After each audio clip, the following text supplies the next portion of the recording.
Y si me permitís, como os decía, ¿no? Como estos son vídeos monográficos y quedan grabados, pues si no os importa, espero que no os importe, voy a volver a introducir a Alejandro ¿Vale? para que quede esto formal, ¿vale?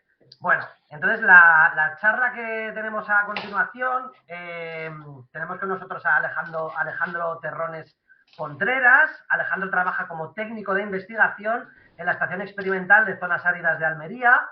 Sus intereses se centran en ambientes salinos, plantas de saladar, donde se ha interesado especialmente por el género Tamarix, ni más ni menos. Ha participado en publicaciones de plantas de estos ambientes, sobre análisis filogenéticos y filogeográficos, genética poblacional, germinación de semillas, relación suelo-vegetación y también en trabajos de flora y taxonomía. Alejandro actualmente está terminando su tesis doctoral en la Universidad de Alicante sobre la estructura génica poblacional de Tamarix gallica, el árbol Tamarix gallica, en el Mediterráneo occidental. Pues bueno, Alejandro es otro valiente que nos viene a hablar de otro género difícil de identificar, con su intervención titulada El género Tamarix en la península ibérica. Muchas gracias, Alejandro, y adelante. Pues muchas gracias por la introducción, Mario. Y ya veréis que no es tan difícil. Si esto, en cuanto nos ponemos, enseguida se saca todo. Bueno, mi nombre es Alejandro Terrones. Estoy trabajando eso en la Estación Experimental de Zonas Áridas. Y vamos a empezar con ello. A ver, el género Tamarix está dentro de la familia de las Tamaricáceas. Es una familia relativamente pequeña, con pocos géneros, y dentro del cual este género es el que más especies tiene. El número de especies es bastante variable, tiene entre 60 y 90 dependiendo de los autores, pero vamos, lo más lógico es que tenga entre unas 70 y 75 especies. Eso es una estimación bastante más plausible de cuánto habrá. Está formado por árboles o arbustos. Normalmente son unos árboles relativamente bajos, no son grandes árboles la mayoría. Y su distribución natural va en Asia principalmente, Europa y también en África. Tiene un montón de nombres comunes, se conoce como taray, taraje, tamarisco, tamariz. Y las formaciones de Tamarix forman unos bosques, normalmente, bueno, a veces abiertos, a veces bastante cerrados, que se conocen como tarayares, como podéis ver en la imagen de abajo derecha. El género Tamarix es bastante típico de zonas áridas, subdesérticas o desérticas, pero está ligado siempre a la presencia de agua. Son lo que se denominan freatófitos, o sea, plantas que necesitan tener las raíces en el nivel freático de agua. Pero claro, este nivel freático, o sea, puede estar en la superficie, como podéis ver en la imagen de arriba a la derecha, o puede ser agua subterránea que nosotros no veamos, como pasa pues, a veces en ramblas o tal. O sea, quiero decirte que el agua no se ve, pero el hecho de que haya un Tamarix en la zona indica que hay agua subterránea relativamente cercana a la superficie. Además, si juntamos estos dos factores, agua y zonas áridas, lo que suele pasar en estos ambientes es que suele haber bastante salinidad. Entonces, están muy ligados a ambientes salinos. Pueden aparecernos en saladares, en ramblas, en ríos, normalmente con aguas más o menos salobres. Si hay agua muy dulce, son sustituidas por otras cosas, por chopos o algo así. O en lagunas, ya sean permanentes o temporales. Si miráis la distribución en GBIF o en Naturalis, veréis que, vale, he dicho que está en Asia, Europa, África, pero que hay un montón de registros en América y en Oceanía también. Y es porque algunas especies del género son fuertemente invasoras. El género Tamarix, a ver, por los ambientes en los que crece, evidentemente resiste mucho a la inundación. Muchas especies son mediterráneas, por tanto están adaptadas a resistir al fuego, como en la imagen de abajo derecha, o sea, los quemas y rebrotan con mucha facilidad. Y si a esto le juntamos que tienen una gran capacidad de dispersión, gracias a que producen un montón de semillas cada árbol, pues hace que sean perfectos para invadir otros ambientes. Aquí en Europa, en principio, claro, las especies que tenemos aquí son autóctonas, bueno, las especies autóctonas evidentemente no se pueden considerar como invasoras, y no tenemos grandes problemas de invasión porque tenemos especies autóctonas que están cubriendo los sitios donde podrían introducirse. Entonces ahora voy a hablaros de las distintas características morfológicas del género. Hay que decir que es un género morfológicamente muy complicado, ya que todas las especies básicamente se parecen mucho. O sea, es muy fácil identificar que es un Tamarix, eso se ve bien, fácilmente, pero ya cuando te metes a ver especies, pues bueno. Y esto principalmente es porque las hojas están reducidas a unas escamas. Estas escamas pueden ser, como en la foto de la izquierda, que solo se unen parcialmente al tallo, o pueden abrazar más o menos el tallo hasta que al final ya lo envuelve por completo, como en la foto de la derecha. También decir que en las hojas presenta unas glándulas de sal por donde excretan la sal que captan por las raíces, que esto también es un factor que está asociado con el problema de invasores, porque esto tiende a salinizar el suelo, porque las hojas van cayendo al suelo y eso va salinizando las primeras capas del suelo y también produce problemas en las zonas donde son invasores. Tener en cuenta que son árboles de hoja caduca, bueno, de hoja caduca o marcescente, dependiendo de las condiciones. A veces la hoja se cae por completo o se queda en un bonito tono otoñal hasta que llega la primavera, que ya se caen las ramas. O sea que en realidad, entre que las hojas son bastante parecidas en casi todas las especies del género, porque todas las especies autóctonas de la península ibérica tienen hojas escuamiformes, y que encima, en la mitad del año, las hojas es que ni siquiera están, pues nos da bastante poca información para poder separar especies. Donde está la información es en las flores, básicamente. Las flores se encuentran agrupadas en racimos y estos racimos es donde está la mayor parte de la información. Es muy importante el grosor que tienen, la posición en la planta donde aparecen, si aparecen en ramas jóvenes, si aparecen en ramas del año anterior. Y ya dentro de las flores, bueno, distintas medidas de los sépalos, los pétalos, las bractes y tal, y en especial el número de piezas florales que hay, si son de 5 pétalos o si son de 4 pétalos. Aquí hay que hacer un pequeño inciso, porque hay casi todos los caracteres en el género son bastante variables. Y eso pasa, por ejemplo, con el número de piezas. Las especies de 5 pétalos normalmente siempre, es un poco difícil decir siempre aquí, pero siempre tienen 5 pétalos. Pero las de 4 pétalos es relativamente común que puedan aparecer flores mezcladas de 4 pétalos con 5 pétalos. Entonces, cuando se va a decidir cuántas piezas tiene la flor, es interesante mirar más de una flor. O sea, no mirar una y decir, 5, porque a lo mejor has mirado la flor rara, que eso pasa bastante. Además, estos caracteres cambian a lo largo de la estación. No es lo mismo las inflorescencias de primavera que las de otoño y puede cambiar en distintas partes de la planta. Una rama u otra pueden tener características un poco distintas.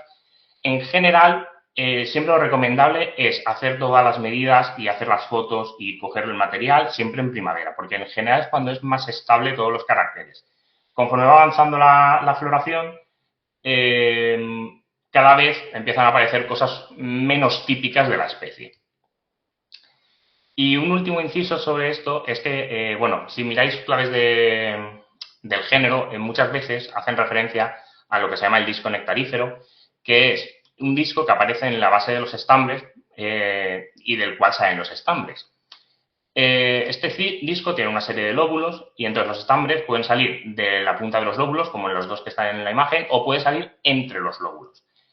Este es un carácter que se ha usado mucho para separar muchísimas especies y para ciertos grupos es esencial mirarlo, básicamente.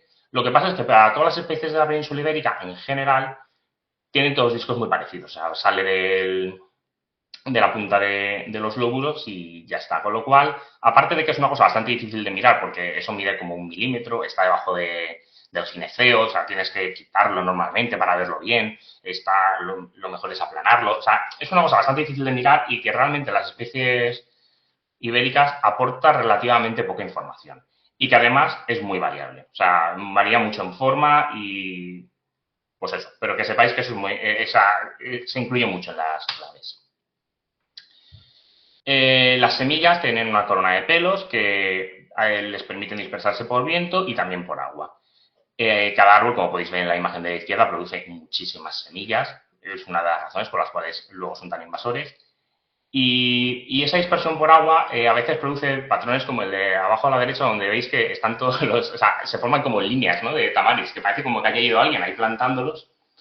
Pero claro, simplemente es que pues eso es una laguna temporal, en determinado momento ahí estaba más o menos el nivel de agua, entonces pues en la orillita del agua se fueron depositando las semillas y al final se quedan como en líneas, que parece que estén plantados, pero no, o sea, son cosas normales que aparecen en las poblaciones.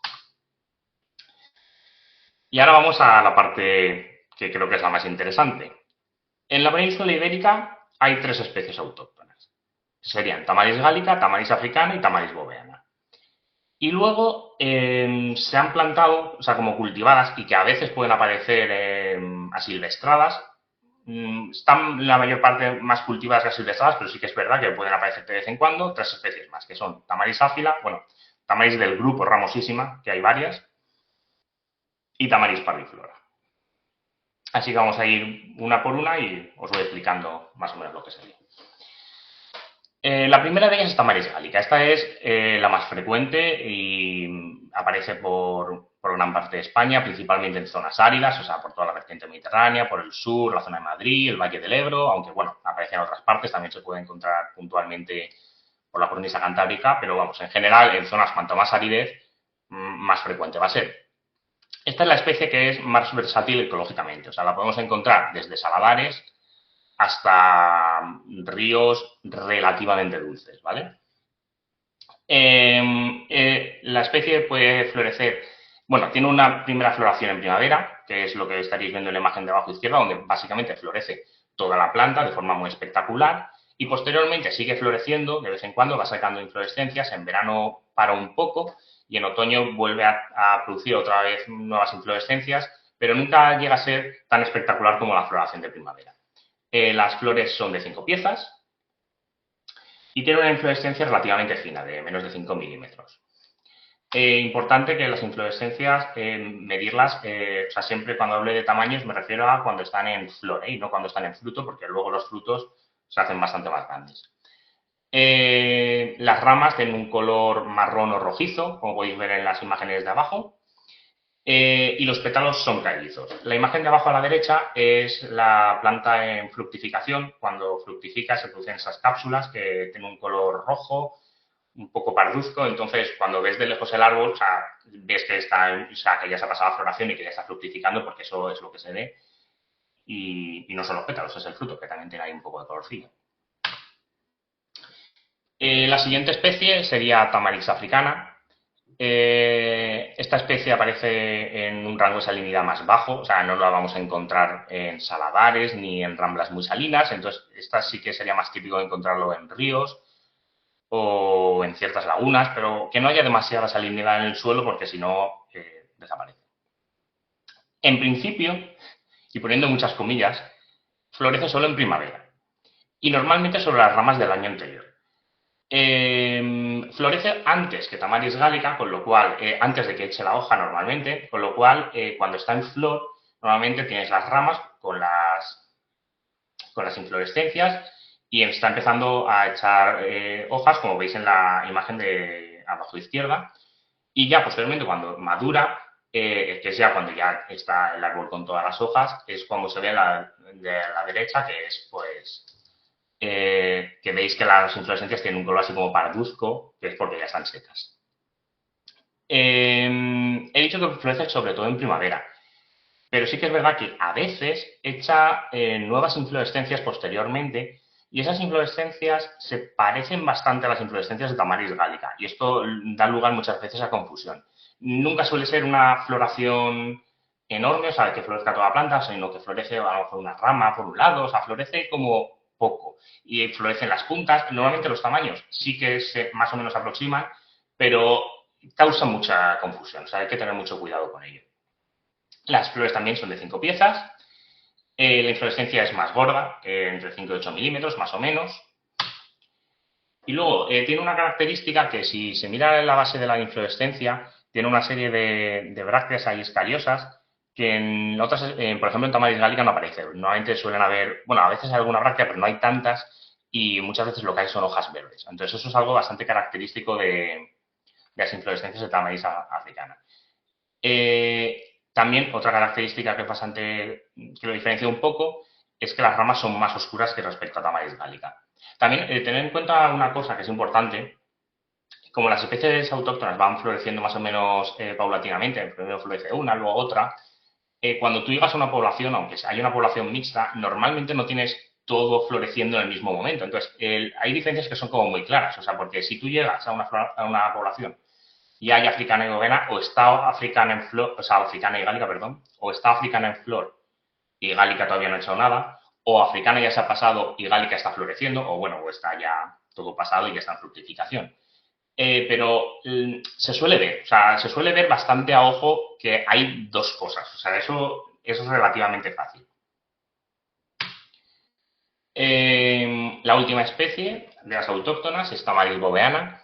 Esta es la que tiene una distribución bastante más restringida, ya que tiene una ecología hipersalina, solo aparece en saladares o en ramblas muy salinas. Y además en bastantes pocos sitios, principalmente en el Levante, un poco en el Valle del Ebro, algún punto en Madrid, pero poca cosa. O sea, no es una especie que esté muy distribuida. Igual que Tamaris africana, florece sobre ramas antiguas del año anterior, no sobre ramas nuevas. Y es la que más pronto florece, porque empieza a florecer a final de invierno o inicio de primavera. O sea, en febrero ya muchas veces ya están en flor, o sea, florece muy pronto. De hecho, por eso, si os dais cuenta, la mayor parte de fotos que tengo están siempre pasadas porque florecen siempre tan pronto que es muy frecuente que se te pase. Se diferencia muy fácilmente del resto de especies porque tienen 4 piezas, las flores, aunque hay que tener cuidado porque pueden aparecer flores con 5 piezas y no es tampoco tan raro que aparezca alguna flor en una inflorescencia con 5 piezas. Entonces eso hay que mirarlo con bastante cuidado.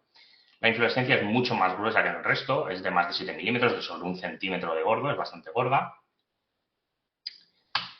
Las brácteas también son bastante largas, son normalmente entre unos 4 o 6 milímetros. Las brácteas las podéis ver en la imagen de abajo derecha, es lo que habría a la derecha, es una inflorescencia seca, entonces tiene unas brácteas muy largas que salen hacia el lado como si fuera un cepillo de estos. Y además otra cosa que es muy característica de Tamaris boveana es que las primeras ramas, los primeros tallos que saca con hojas en la primavera, las hojas más basales tienen unas hojas muy largas que llaman mucho la atención, que son esas que podéis ver en las dos fotos o sea, tanto en la de abajo a la derecha, a la izquierda, como en la foto de la izquierda. Y me parece muy reseñable sobre todo porque, a ver, es una especie de tamaris que se puede diferenciar relativamente fácilmente con hojas, lo cual es algo bastante sorprendente para el género. Vale. Pasando ahora a las especies que son cultivadas e introducidas, que no son autóctonas de aquí, tenemos Tamaris áfila, no es excesivamente frecuente, o sea, está plantado en algunos sitios, algún ejemplar está silvestrado, pero se diferencia muy fácil del resto porque las hojas abrazan completamente el tallo, de forma que deja unos tallos que dan ese aspecto como de articulados, como que están hechos a trozos. Además, Tamaris áfila sí que puede ser árboles relativamente elevados, o sea, de más de 10 metros inclusive. Tened en cuenta que el resto de especies que he descrito normalmente tienen como mucho unos 4 metros de alto, o sea, que son árboles relativamente pequeños. Otra especie, bueno, un grupo de especies que es Tamaris grupo ramosísima. Esto incluiría tanto a Tamaris ramosísima como chinensis o híbridos entre ellos. Esta se usa bastante frecuentemente en jardinería y es una de las especies que es precisamente más problemáticas como invasora en Estados Unidos. Por lo cual, bueno, pienso que hay que tener un poco de cuidado con ella a la hora de plantarla. Se diferencia más o menos fácil porque la flor tiene una cierta forma de copa, son de 5 piezas, y además los pétalos de la flor son persistentes durante la fructificación. Se puede confundir si no te fijas bien con Tamaris gallica, o sea, eso sí, eso es cierto, pero un carácter que ayuda bastante es, en este caso sí, el disco de la base de los estambres, que los lóbulos, o sea, los estambres aparecen entre los lóbulos y no salen desde la punta de los lóbulos. Lo que pasa es que, bueno, es un carácter que en campo es un poco difícil de ver, se puede ver, pero y para hacer fotografías en campo, desde luego, no. O sea, esto en una lupa se puede hacer sin problema, pero vamos, con la forma de la flor y con lo de los pétalos persistentes en la fructificación se ven bastante. También suelen tener un color más rosado que las especies ibéricas, que los pétalos suelen ser más blancos, a veces rosaditos, pero suelen ser un poco más blanquecinos normalmente. La última de las especies sería Tamaris parviflora. Esta especie también tiene 4 piezas, como Tamaris boveana, pero se diferencia muy bien de aquella porque la inflorescencia es muchísimo más fina. Además, tiene una característica que la punta de los sépalos suele estar coloreada, de ese color rosa, que lo hace también bastante característico, y sí que aparece dispersa en distintos sitios de la península. Me gustaría destacar especies que no están presentes en la península ibérica porque se han citado y de hecho en Flora Ibérica, por ejemplo, se citan como que están, pero trabajos posteriores se ha visto que, por ejemplo, Tamaris mascatensis y Tamaris dalmática se han citado por error, básicamente porque se han confundido pliegos de Tamaris gálica, boveana o africana. Principalmente por darle mucha importancia a la morfología del disco de la base de los estambres. Es por la razón por la cual estoy intentando darle menos importancia a la hora de separar las especies. Y el último caso es el caso de Tamaris canariensis. Tamaris canariensis es muy parecida a Tamaris gallica, pero es exclusivo de Canarias. Esto lo sabemos por datos genéticos, o sea, ya hay un árbol publicado por Villac hace unos años que indica que Tamaris canariensis es bastante cercano a Tamaris africana y análisis posteriores que estoy haciendo yo también indican que sí, que está más relacionado con Tamaris africana que con Tamaris gallica, de hecho, o sea y que no aparece en la península ibérica.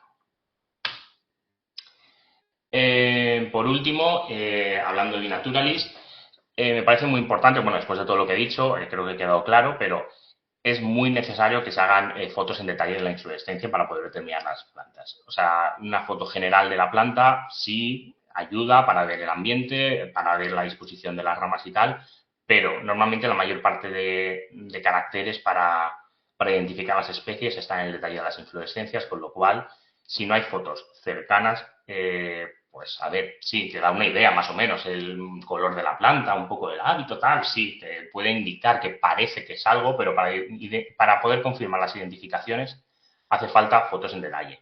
Yo recomiendo hacer varias, porque hacer solo una foto a un único racimo, pues como es un racimo un poco raro, pues puede llevarte también a error. Entonces, lo mejor sería hacer 2, 3 fotos de distintos racimos que veas por distintos sitios y eso sería lo ideal. Y también, en la medida de lo posible, realizar, si se cogen pliegos o se hacen fotos, da igual, lo mejor es que sea en primavera, en su momento óptimo de floración. Porque conforme va pasando la floración, es más fácil que se encuentren morfologías un poco extrañas que no se adaptan a lo típico de la especie y que va a hacer que sea mucho más fácil confundirse. En cuanto al tercer biomaratón, decir que han habido 56 observaciones de 43 observadores, lo cual, a ver, no está mal, pero yo creo que es una cosa que podemos mejorar un poco, ¿no? O sea, que tampoco es un género que dé tanto miedo. Sí, vamos a ver, que tenemos 3 especies autóctonas, o sea, hay géneros mucho peores. O sea que, por último, bueno, me gustaría remarcar la revisión taxonómica que se ha realizado del genio Tamaris, que se publicó en Análisis del Jardín Botánico de Madrid por Villar en 2022, donde habla de todo esto y bastante en detalle. O sea que si tenéis dudas os recomiendo que la miréis porque hace un trabajo bastante bueno en la revisión taxonómica del género. Y nada, pues muchas gracias por vuestra atención y si tenéis dudas.